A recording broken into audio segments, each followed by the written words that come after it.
Magandang araw po mga kapuntos, at sa araw na ito po meron po akong tampok na video para sa inyo at sana ay magustuhan ninyo.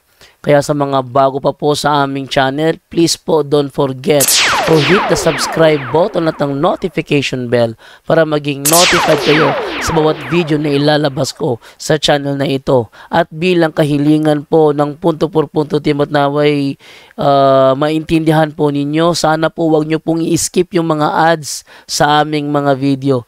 Sa maliit na bagay na po na yan, malaking tulong po yan sa ating programa at sa ating ministry. Sana po maunawaan po ninyo. Maraming salamat po, kaya wag na po natin patagalin. Simulan na po natin.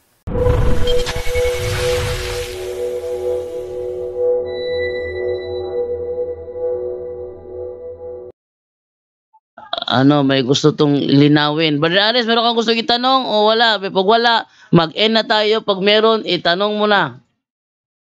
Okay. Tanong pa lang po kaya po yung isang gabi po kasi nagkaroon ng parang discussion tungkol sa ano daw po yung ako at ama ay iisa. Ako at ang ama ay iisa. Ang ibig sabihin, sabi daw po nung taga-INC na kasama sa GC ko, magkaisa lang daw sila sa layunin. Ay hindi. Hindi layunin yun. Tingnan natin ha kung layunin ba yun ha. Apo. Ano yun? John chapter 10 verse 30. Tingnan mo ha kung layunin ba ha. Sabi ganito, I and the Father are one in essence and nature. Yung term nature, ano unawa mo dyan? Parang pinagmulan. Pareho silang nature. Iisa lang na nature pagka-Diyos. Iisa lang ka na pagka-Diyos. Yan. Ayan kasi Juarez. Yes po. Kung tama ang kanilang diyan. Walang contradiction na iisa ang kanilang layunin kasi isa silang Diyos eh. No? Pero ang sabi daw pero kung yun lang ang unawa nila, kung ang unawa lang nila isang layunin lang sila nagkaisa, pakibasa yung Luke 22:42 bro Jando. Ano yan bro? Luke 22:42. Okay, Luke 22:42. Itanong mo to sa kanila. Ito, ating basahin ng 22:42 in the book of Luke. Ito sabi niya, Ama, kung loloobin mo, ilayo mo sa akin ang kopang ito, ngunit huwag ang kalooban ko ang masahin mo sa KJV bro, sa KJV. Kundi ang kalooban mo, KJV. Okay. So, 42, KJV. Ito sabi sa 42. Yan. Saying, Father, if thou be willing, remove this cup from me. Nevertheless, not my will, but thine be done. Ba't nagkaiba na sila ng will dyan? Kung sa layunin sila nagkaisa, ba't dyan iba na? Ang gusto ni Kristo, tanggalin yung will. Pero sabi niya, not my will be done, but yours. Kung magkaisa sila ng layunin, bakit ayaw ni Kristo, bakit sa pagkatao ni kasi hindi si Kristo sa kanila, hindi Diyos tao lang. Opo. Diba? O bakit dyan? Ang will ni Kristo, tanggalin yung kupa, yung kanyang paghihirap. Pero sinabi niya, not my will, but yours be done. Bakit hindi sila magkaisa ng will? Ang gusto ng Father, ano yun yung will ng Father, di ba? Yun yung pinatna dito Opo. Gawin ang will ng Father. Pero bakit dyan, sa 22:42 sinabi ng Kristo, tanggalin mo nawa ang kupag ito, but not my will, but your will. Bakit hindi magkaisa ang will nila dyan? Tama. Hindi ko naisip yun na. Di ba? So, sira ang kanilang theology. Sira. Sira talaga. Ito yung tanong mo bro. Kung talagang iisa sila layunin, bakit sinabi niya rito, hindi ang will ko ang masusunod, kundi ang will mo? Yung mo. Ayun. Well, ang will yan, kung unawain mo, ang will ni Kristo dyan, matanggal yung paghihirap niya. Tama. Remove this diba? cup. Sabi mo, remove this cup from me. Nevertheless, not my will, but thy will be done. Oo. So, hindi sila magkaisa ng will. Opo. Sa pagkatao ni Kristo, ang gusto ng Panginoon Kristo sa kanyang pagkatao, kasi umira lang kanyang pagkatao, sa kanyang pagkatao kasi siyempre meron siyang weakness, yung takot. Opo. Kaya nga siya umiyak kasi natakot siya eh. Biyak ng dugo. Diba? So, andun din yung pangamba niya na parang masakit yung haharapin niya na pagdurusa, kaya parang ayaw ko na, Father. Pero hindi yung will ko ang masusunod. So mali yung unawa nila sa John 10:30 na sa will sila nagkaisa. Kasi ang will ni Kristo matanggal yung kupa eh. Yung kanya paghihirap, tanggalin yun. Pero sabi niya, not my will, but your will be done. Kaya mali ang unawa nila doon. John 10:30, it simply means they are one in nature. One in nature. Kaya nga sabi ni Panginoong, sabi ni actually kung babalikan mo ang talata niyan 27-28 mo dyan do, basahin mo yung 27-28. Saan sila nagkaisa? Basahin mo yung 27-28 bro. Ano yan bro? Ano yan? 27-28 Nang? yung saan sila nagkaisa? Yung John 10. John 10. Okay. John 10, 27, 28. 27 muna. 27 muna. Ang sabi ganito. The sheep that are my own hear my voice and listen to me. I know them and they follow me. And I give them eternal life and they will never, ever, by any means perish. And no one will ever snatch them out of my hand. Ayan yung tupa ng Panginoong Kristo, balik mo bro dyan sa 27. 27. Ayan makita mo dyan ang ating tupa, pag narinig ang kanyang boses, sabi ng Panginoong Kristo, nakikilala ng mga tupa ang kanyang boses, tama? Nakikilala. 27, sa 28. Sa 28, and I give them eternal life, and they will never ever by any means perish, and no one will ever snatch them out of my hand. Sa kanyang kamay, walang makakakuha sa kanyang kamay. Kamay nino yan? Kamay ni Kristo. Kamay ni Kristo sa 29. 29. My Father who has given them to me is greater and mightier than all, and no one is able to snatch them out of the Father's hand. Anong kamay naman dyan? Kay Father. Saan sila nagkaisa? Sa nature. Sa 30, basahin mo sa 30. Kaya sinabi ni Kristo dyan. 30. I and my Father are one. Dahil yung tupa ay iisa sila sa pag-aalaga sa kanilang kamay. Ibig sabihin, Diyos silang pareho. Yun pa. Kuha mo yung context niyan? Yes.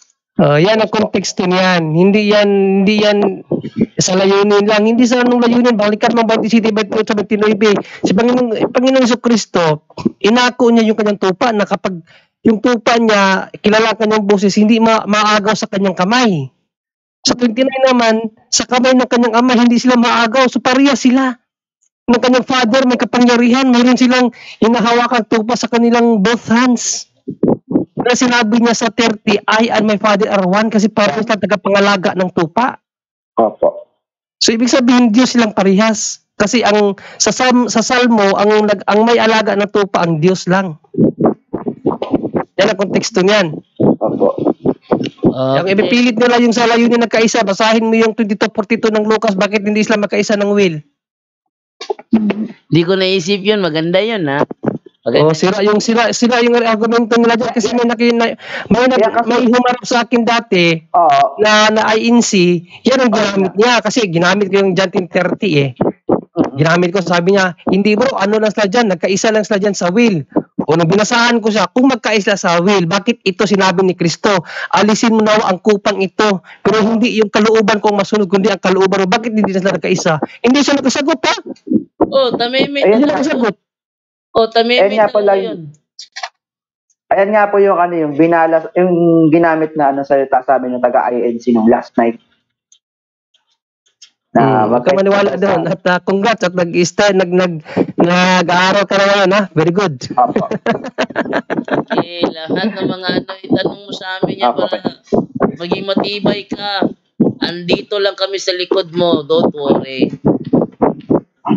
Okay na ba yan? Kita mo yung sa likod ni Brother Jando? Alin? Ano po? Yung nasa likod ng Brother Jando, nakita mo yan? Yan. Ano yun? Kumakita. Pagkita mo Brother Jando, yan ang patutunguhan natin. Ito. Langit. Ayan. Sigurado. May elevator. Yung ano niya, elevator. Tumatakbo. Escalator yan, escalator. May escalator. Ganda na background, no? Sana matupad ang pangarap ko na to. Okay, so okay na ba yun? Nakakatuwa, Bro Jando, Brother Angel, nakakatuwa na si Brother Aris, nag-aaral na ng apologetics. Yan, sige. Okay na ba yun, Brother Aris? Ako, okay po.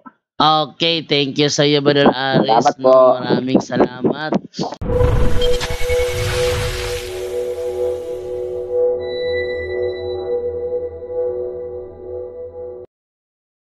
Ikaw na lang yung pinakalas talaga, te. Pero go ahead. Hello, Brother Jando. Buti nakahabol pa, te. Pagbigyan na lang, te, dahil bukas wala nang tanungan portion. Hindi mo binasa yung sa comment ko. Nag-comment ako sa ano mo. Sa Facebook. Ay, anong comment mo doon, te? Hindi ko nabasa talaga, te, kasi ang dami ko na ginagawa, te. Sobra, dami-dami na. Ilan kasi malayo na rin. Baka hindi mo mabasa, pang 127 na ako comment doon eh. Kasi sa mga gusto makadirect sa akin, talaga ng comment, talaga madadirect ko talaga. Yung mga tanong o comment na gusto talaga nila na masigurong direct sa akin. Ito nyo yung number sa screen. Yung WhatsApp number na yan. O wala kayo WhatsApp, download kayo ng WhatsApp, tapos i-chat nyo ko dyan. Automatic magpa-pop out yan dito sa dito sa screen ko. Yung pag nag-live kasi ako, nasa page ako nag-live eh. So hindi siya magpa-pop out talaga pag may nag-chat sa akin, Pero para masiguro mag-pop out yung message nyo sa harapan ko, eto, ayan. Yan, yung WhatsApp number na yan, 639-635-332-807. Kung wala kayo WhatsApp, download kayo ng WhatsApp, i-register nyo yung email nyo para makachat kayo dyan. Yung mga comment nyo, direct ako matatanggap. Anong comment mo doon, Terolet? Ano po? Kasi napakinggan ko ito siya sa YouTube. Gusto ko lang din siyang itanong dito kahit nalaman ko konti yung sagot kasi para marinig din ng iba. Sige, te. Yung about sa consecration, 'di ba every nagsimba tayo may consecration. Ang itanong ko lang, sa loob ng 365 days sa isang taon, yung isang ari lang na walang consecration, yung Good Friday lang. Bakit walang consecration sa Good Friday? Magandang tanong yan. Brother Angel, bakit ba raw walang consecration sa Good Friday? Kasi walang misa dyan eh. Baka magugulat yung mga tao, pero parang may misa, di ba? Ang tawag doon, service of the church lang.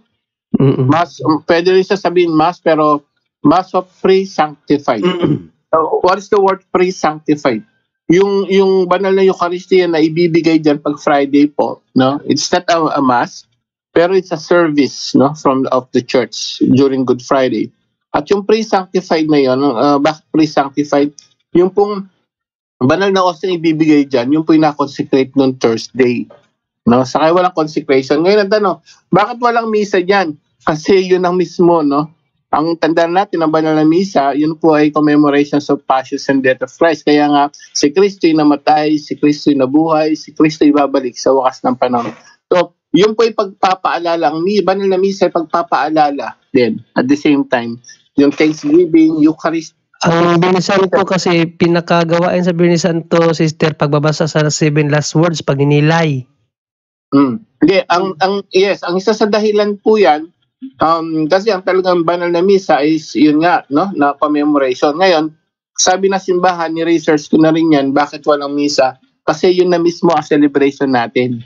Yun na mismo ang paggunita natin yung buong araw na yon. Yung pagkamatay, pagkapakasakit niya, pagkamatay niya, kaya hindi na kailangan ng misa. Dahil yung buong araw na yon, yung po mismo no ang paggunita na natin. Kasi yung banal na misa ay paggunita no sa sacrifice ni Jesus, passion and death of Christ. So yung araw ng Friday hindi na kailangan ng misa dahil yung the whole Friday po na celebration natin na yon ay paggunita ng ganun din. Ganun na ganun ang paggunita. Kaya nga nakasarado yung mga dahil nga we focus on the passion and death of Christ. Kaya nga naka pa yung mga natin no, yung mga saint natin takip pa. So yun po yung pinakadahilan ng simbahan kasi yung daw araw na yan, yun na ay paggunita. No? Kaya may mga 7 last word, may pre-sanctified mass na hindi misa. Because yung mismo commemoration, yun na yun, yung araw na yun, kapatid. Okay, thank you sa'yo. Sige, brother. Salamat sa sagot mo, Brother Angel. Brad John, salamat at Brad John Ray. Magandang gabi sa ating lahat. Nakalimutan kong bumati kanina. Okay. Meron pa. Ang daming... Yun na lang muna kasi masyadong gabi na po. Yun lang po muna. Sa next na lang. Brad John do. Sister ako si Ate Colette. Si Ate Colette pala to? Ba't naging role? Inano ko na lang yung pangalan ko para bahala na yan. Okay. Para ka rin palang sino yung isa na nagpapait ng pangalan para sabihin natin bago. Ikaw naman, pero siya lang pala yun. Sige po, salamat po. Magandang gabi sa ating lahat. At saka meron din rito nagpapahabol daw pero sabi niya next week na lang na tubaga kay gabiin na. Next week na lang daw natin sagutin dahil gabi. May pinaabot pala dito si Ren Sky Vlog. Sabi ni Ren Sky Vlog, magandang gabi po. Yung tungkol po sa Station of the Cross Guide, ganun pa rin po yun. Tama po yun. Reflections and prayer lang po yung naiba doon. Mga gospel passages, ganun pa rin po. Yan ang sabi ni Brother Rain Sky. Okay. So may pahabol itong tanong pero next week na lang daw kasi gabi na. Ang kanyang tanong, ang sasagot nito Brother Angel. Brother Angel. At meron din isa pa rito, si Ivana Rose dahil nasa schedule, nasa event tayo, nasa celebration tayo. Ihabol ko na lang Brother Angel, sagutin pa rin dito to. Brother Angel from Ivana Rose. Ay Navarros. Sabi niya, hello bro Jando, sa sa WhatsApp to Hello bro Jando, mali ba dahon ng palma gawing cross tulad ng ramos? Sabi ko, anong ramos? Yung dahon ng niyog ginagawa na cross, mali daw yung magpalma, di ba? Ano nga tawag noon? So sabi ko sa amin pine tree. Ibasagot ko to kay Brother Angel. Brother Angel, hindi ba Palm Sunday? Pwede ba daw yung yung dahon ng niyog? Pine tree nga sa amin dito, Bro Jando. Okay. Depende sa lugar yan. Kung wala kang palma, gagamitin? Pagka in-allowed ng church po, tingnan nyo, binabasbasan ng mga pari yan, mga dahon na nyo. Kasi depende sa lugar nyo kung wala namang mga palm talaga, yung palm tree. So, anong gagawin mo? Punta ka sa... Diyan sa inyo, Bro Angel, pine tree din hindi, talagang palaspas. Yung may tusok-tusok ba? Yun ba yun? Ganyan din sa amin. Sa amin, pine tree. Kaya nga nakalbo na yung mga bundok dito Yung iba, pine tree. Yung iba, Yes, basta tinalaw po ng church. Wala pong problema yung kapatid. Kasi depende sa location mo kung wala namang palm tree. Yung po, kapatid. Pero okay bro. Kahit na dahon ng nyog, lukay. Yan naman ginagamit sa atin ba dyan do? Sa atin sa Pilipinas talaga. Nakita mo dami. Pinabasbasan ng mga bishop pa, pare. Ano ba pinagkaiba ng lukay sa pam? Palm tree, yung palma ba? Yung... Hindi ba yung malaking yung mataba ang katawan? Yung parang paypay, anahaw? Parang anahaw, parang ganun. Pero sobrang laki niya. Hindi, iba rin yung anahaw. Iba rin yun. Tingnan ko. Yung namumunga yung palm tree, ginagawa nga, di ba? Ginagawa ng palm oil yan. Tingnan ko na lang sa Google anong pinagkaiba. Ayan. So, eto. Gigol. Tingnan mo na kay Gigol. Kay Gulu-Gulu. G-O-O-G-L-E. Gulu-Gulu. Tawa ako doon sa video na yon. Okay. So, itong pahabol, sa next week na lang ito dahil bukas wala tayong tanungan portion. Reflection lang tayo sa first reading, second reading at sa gospel. Sa Thursday yan, Thursday, Friday, and Saturday. Sa Sunday, tanungin ko muna sa Brother Darwin sa Sunday kasi testimony night natin yan. Okay, so pasalamat na lang tayo at ingunahin si Brother John Ray kasi mukhang tayo lang tatlo nandito. Wala si Aljan, wala si Romel, wala si Brad Tata, wala si Brother Wendell, wala si Kenneth. But kanina tayo lang naman tatlo ba? Oh, buti na lang, hindi nagtrabaho si Brother John Ray ngayon. Ay, meron pa lang Brother John Ray. Request pala. Ano? Nasaan ka daw sa South Korea?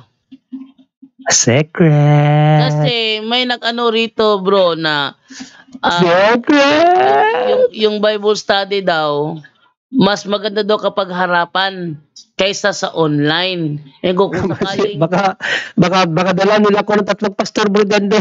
Hindi, sila? Dinadalo sila ng mga pastor doon at kino-convert. Marami sa kanilang kasamahan naka-convert na. So, ang dami nga rito na. So kailangan nila... Andito po ako sa Tongdochon. Kung malayo po kayo sa Tongdochon, it's hard for me to go to your place because aside po sa work, I'm serving at church, no? Ako ang nagpapiano.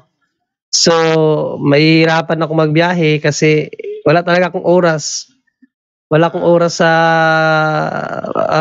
gala. Kung gusto nyo, punta kayo dito. At yan, iset natin yung nasa Tongdochon ako. Yung Gido area. Uy, teka.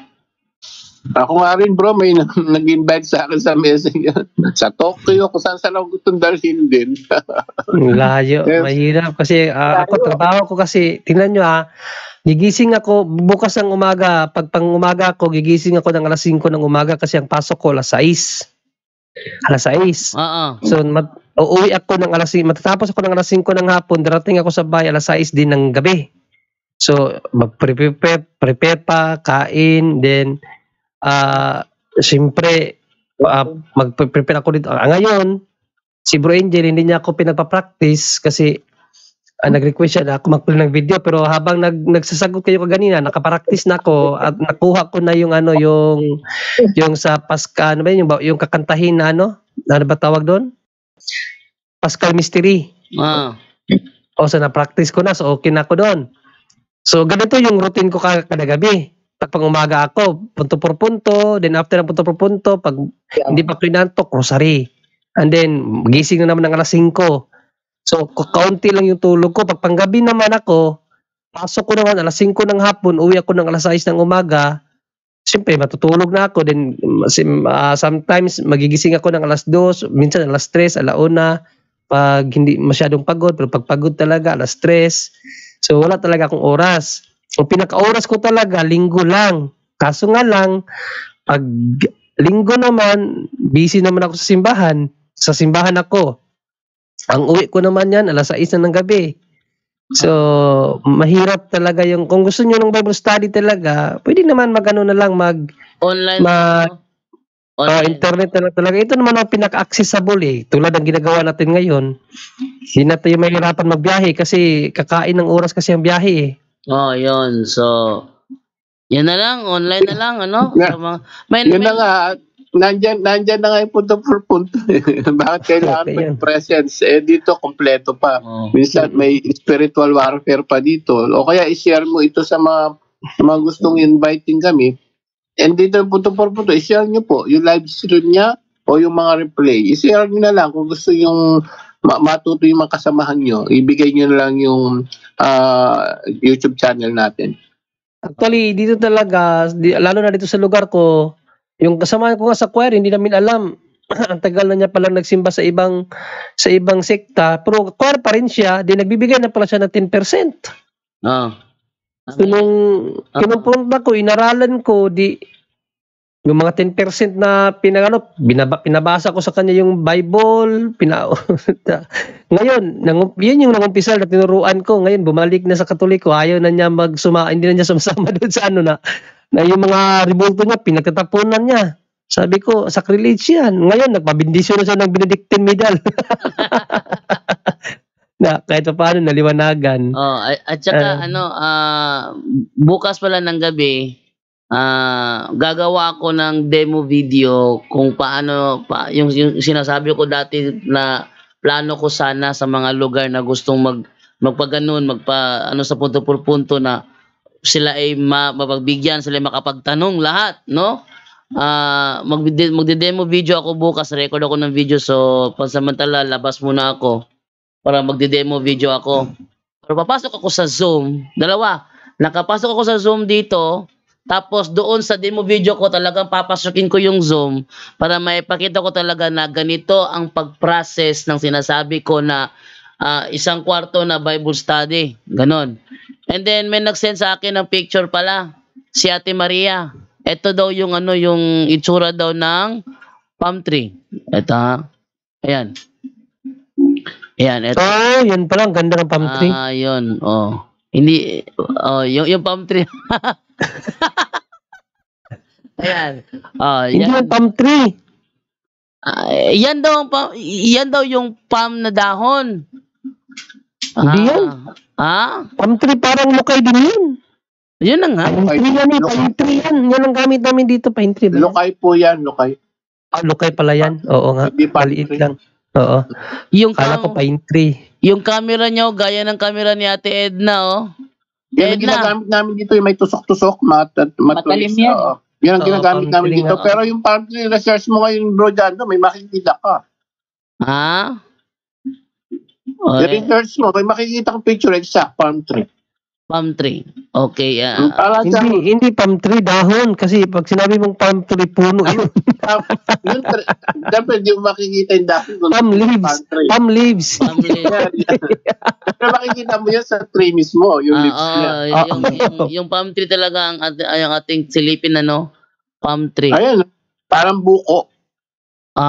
Parang buko rin lang, Yes, parang mga buko style. Palm trees, buko to eh. Yan ang sinasabi ko sa iyo. May tawag niya, buli sa atin mo dyan to, buli. Eto. Buli ba buli? Di ba kailan makagbuli sa buko? Ayan, nakita na. Kailan kagbuli bro, buli? Wala. Buka kailan buli? Wala. Kabisaya ni Mugnaon. Kailag buli.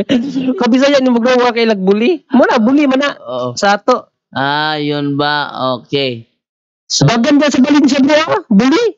Ganoon, meron din nag-send din dito. Ito, nag-send din dito. Sino ba to?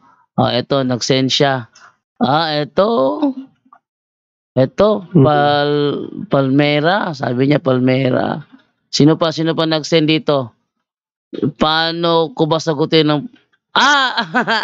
next na lang to ha. Paano ko ba sagutin ng mga protestante na nasasabing sa today ang tamang sabat? Turuan na lang kita next time. Turuan na lang kita next week. Yan. So, para matapos na tayo dahil gusto lang tumatagal eh. Ayan So, ito draft, alisin ko to para, ayan. Thank you, salamat sa mga nag-message sa akin dito sa WhatsApp at nadadirect nyo ako sa, sa, nagpa-pop out kasi sa akin yung WhatsApp eh. Kaya, nilalagay ko sa screen yung WhatsApp, WhatsApp number na yan. Pero kung sakali, gusto nyo talaga ng madalian na mapansin kaagad, yung comment nyo, ayan, dyan nyo i-chat, Kung gusto nyo talaga na automatic mapansin ka. Kasi iba kasi, dami nagko-comment, nawawala yung message nyo, di ba? Kung gusto nyo talagang makarating talaga direkta sa akin, yung number na yan, sa WhatsApp. Okay? Maraming salamat po at, Brother John Ray, tuloy mo yung pasasalamat mo, Brother John Ray. Oo, please pray po, no, for me. Actually pala, no, hingi po ako ng panalangin sa inyo mga kapuntos, kasi yung kuya ko kanina inadmit na naman kasi hindi halos na makahinga. Ngayon nakita na may tubig yung baga. So, hingi pa ako ng panalangin, no, kung maaari po, pakisali po sa inyong panalangin si John Locagbo, mga kapuntos. John Locagbo, na naway makarecover, no, sa kanya pong karamdaman. Talagang na talaga siya, grabe, sobrang ng complicated yung sakit niya, pero lumalaban pa rin siya eh. Sabi nung pamangkin ko, sabi daw niya na gusto na niya talaga magpahinga kasi pagod na daw talaga siya. Sabi ko, hindi pa pwede eh, kasi hindi pa siya kinukuha ni God eh. Baka pinapabayaran pa sa kanya yung kanyang mga kasalanan, kaya nagtiis muna siya ngayon. Kaya please po, no, mga kapatid, please po pasali po yung aking kapatid sa inyong mga samot dalangin na naway makarecover siya sa kanyang sakit, no. John Locagbo po ulit mga kapatid, no. John Locagbo, para po sa kaniyang kagalingan. At siyempre, salamat tayo una sa ating Panginoong Diyos at sa kay Brother Angel, no, na nakatakot yung revelation kaganina, no, sa lahat ng mga kapuntos na palagi sumasubaybay at nagtitiwala sa programang ito. Maraming salamat din sa mga nag-add friends sa akin. Dami nyo na po, no, nag-friend sa akin. At again, no, next week please pasubaybayan nyo po yung akin pong kaabag sa simbahan sa Facebook. Paki-follow nyo po kasi na okay na, matagal ko pong iniwanan yung kasi nagka-problema. Baka nagtatanong yung iba bakit ang daming message walang reply kasi nagka-problema nga yun. Pero na okay na po, so baka next week mag-start na naman ako doon, mag-post ng video or basta ano ko na siya ano tawag dyan, i-activate ko na uli, no, dahil na okay na yung settings. So please follow my Facebook page mga kapatid, mga kaabag, kaabag sa simbahan pa rin yon, para po sa kaalaman ng lahat pagdating po sa doctrinal issue at sa katuruan ng simbahan at sa Biblia din. Naway makatulong ako kahit kakaunti man lang doon sa mga nalalaman ko. So again, salamat sa lahat at sa mga kaabag na palagi pong nagtanong dito sa atin pong may bahay, no. Concurrent viewers ko 103. Yan, so maraming salamat sa 103, no. At dito pa rin kayo, hindi niyo pa rin kami iniwanan kahit na pagod na kayo, antok na kayo. Maraming salamat. Ako rin antok na rin at gayon pa man, God bless all. Okay, thank you sa Brother John Ray. Ko naman, Brother Angel. Yes, purihin ang Diyos sa kataas-taasan. Salamat po, Lord. Nabigyan niyo kang pagkakataon, no, na maisiliwalat ang katotohanan, no, lalo na sa kaligtasan, no. So paalala po sa atin ng video kanina, no, napaka pala, no, hindi ganun kadali. So yung ginagawa natin lahat, hindi pa sapat to, no. Kailangan yung prayerful life, may kasama ring yan, no, may kasamang yung pamumuhay, dapat nandun na rin. Yung kabanalan mo, hindi lang sa pagsisimba, kundi paglabas mo sa simbahan, ganun ka pa rin. Banal ka pa rin. Sacrifice po talaga. Tingnan mo naligtas yung dalawa. Dalawa lang 33,000. Ang mapapansin niyo po, paano siya naligtas? Dahil ang ginawa niya, in-isolate yung sarili niya, naglingkod siya sa Diyos, penance lang. Tapos, naglingkod talaga siya sa Diyos, at talagang sumunod siya sa Diyos. Talagang yung worldly, tinanggal niya yung kamunduhan. So yung nakikita ko, pinag-aralan ko mabuti, bakit naligtas yung dalawa? Tinanggal yung kamunduhan. So yung mga kamunduhan, nais magpayaman, nais kung ano-anong no, ang paalala ni Mama Mary doon sa private revelation, no, sabi niya, whatever you stored here on earth will be nothing but save your soul. Tama. Kung ano man daw, lahat ng na-save mo rito, walang halaga yan. Mas pinakamahalaga, tama yung ginawa ni nung deacon na naligtas, pinangalagaan niya ang alin? Ang pagsunod, pagiging banal, no? Pagsunod kay Kristo. So yun po, no, wag tayong matakot, at least salamat sa Diyos, narinig natin yun, ngayon may pag-asa. Buhay ka, salamat na narinig natin to. let's live, no? A happy and holy life. Holy life po, paalala po sa lahat. Yun lang po, naway marami tayong natutunan ngayong gabing ito. To God be the glory. Salamat po. Back to you, Bro Jando. Kaya nga si Bro Jando, holy life na yan. Kaya tingnan mo nasa likod niya, holy na. Sana. Pangarap ko talaga yan. Okay. Sa mga nagtatanong daw, saan daw maka-order daw ng Catholic Handbook of Deliverance Prayers, i-try nyo sa inyong lugar kung meron kayong St. Paul's. Sa iba kasi, yung wala siyang St. Paul's pero may tindahan na nagbibenta ng mga sacred images, try nyo doon magtanong. Kung wala talaga kayong makita, try nyo sa Shopee. Yan. Yan o, Catholic Handbook of Deliverance Prayers. Ayan. O yan. Yan ha, sa mga gusto talaga makalam kung saan makakabili niya na, ang wala talaga sa lugar nyo, wala talaga ibang option talaga na mapaglapitan, Shopee. Yun. Hindi ako na-commercial dito. Tinuturuan ko lang kung saan maka-order. Okay. So, thank you sa lahat ng mga nanonood sa ating programa dito sa Punto por Punto. At dahil gabi na, panahon na para tayo ay mag-relax na muna. Patulogin ko pa si Divine tsaka si Michael. So time to say goodbye na muna ako rito sa inyo. And then kita-kits po tayo ulit bukas ng gabi sa ating reflection night. 3 reflection nights, no? So, bye-bye. Paalam na po sa inyo lahat.